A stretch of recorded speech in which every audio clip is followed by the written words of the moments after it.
Amis lectoroises, amis lectorois, ce soir, je veux vous parler de la piscine. Je veux faire le point avec vous parce qu'il y a un certain nombre de choses qui ont été dites sur la piscine et je pense qu'il est de mon devoir de clarifier les choses.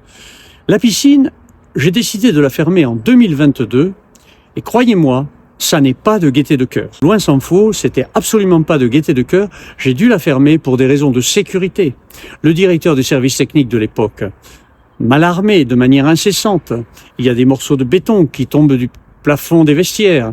Il y a les margelles qu'il fallait refaire en totalité. Les pompes qui étaient hors circuit. Bref, cette piscine était dangereuse pour les utilisateurs. Pour la sécurité des gens également. Les services de sécurité de la ville m'avertissaient que cette piscine est devenue dangereuse. Donc, il fallait la fermer. J'ai pris la décision et je sais que cette décision a choqué beaucoup d'entre vous. Mais elle était nécessaire. Donc, immédiatement, nous nous sommes lancés dans un programme de réflexion.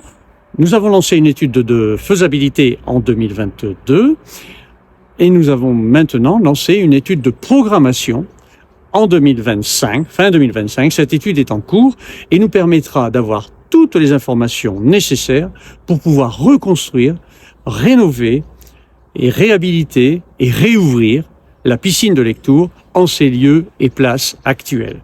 Parce que la piscine de Lectoure, c'est notre fierté à tous.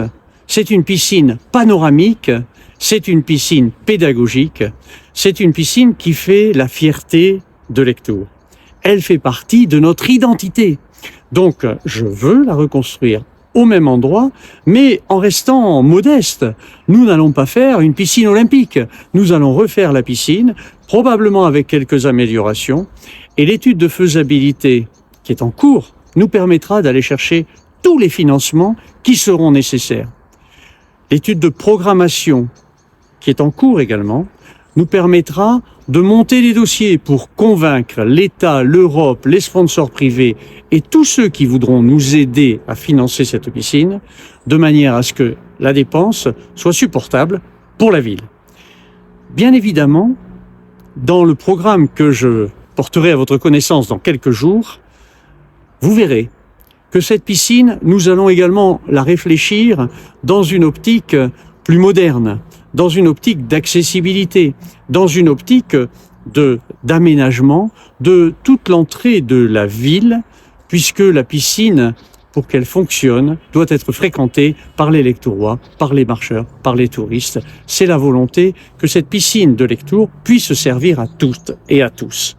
Bien évidemment, il y a la population scolaire. Je vous disais tout à l'heure que la piscine est à la fois pédagogique et patrimoniale. Elle est pédagogique parce qu'elle permet aux enfants de Lectoure, et ils sont nombreux dans nos écoles, dans le primaire, dans le secondaire, elle permet aux enfants l'apprentissage de la natation. C'est une problématique qui touche la totalité de la société française aujourd'hui, donc c'est notre devoir d'offrir un lieu où les enfants peuvent apprendre à nager. Elle est également patrimoniale parce que l'association de sauvegarde de la piscine de Lectoure a obtenu, avec un dossier qui a été monté et bien présenté et discuté dans les instances officielles, a obtenu donc le classement de cette piscine au patrimoine remarquable du XXe siècle. Grâce à cela, nous devrions pouvoir obtenir des subventions parce que cette piscine, comme je vous le disais tout à l'heure, fait partie du patrimoine de Lectoure, elle fait partie de notre identité, elle fait partie de notre fierté. Je voulais vous dire ces quelques mots pour vous réaffirmer combien j'ai la volonté ferme de refaire cette piscine là où elle est aujourd'hui.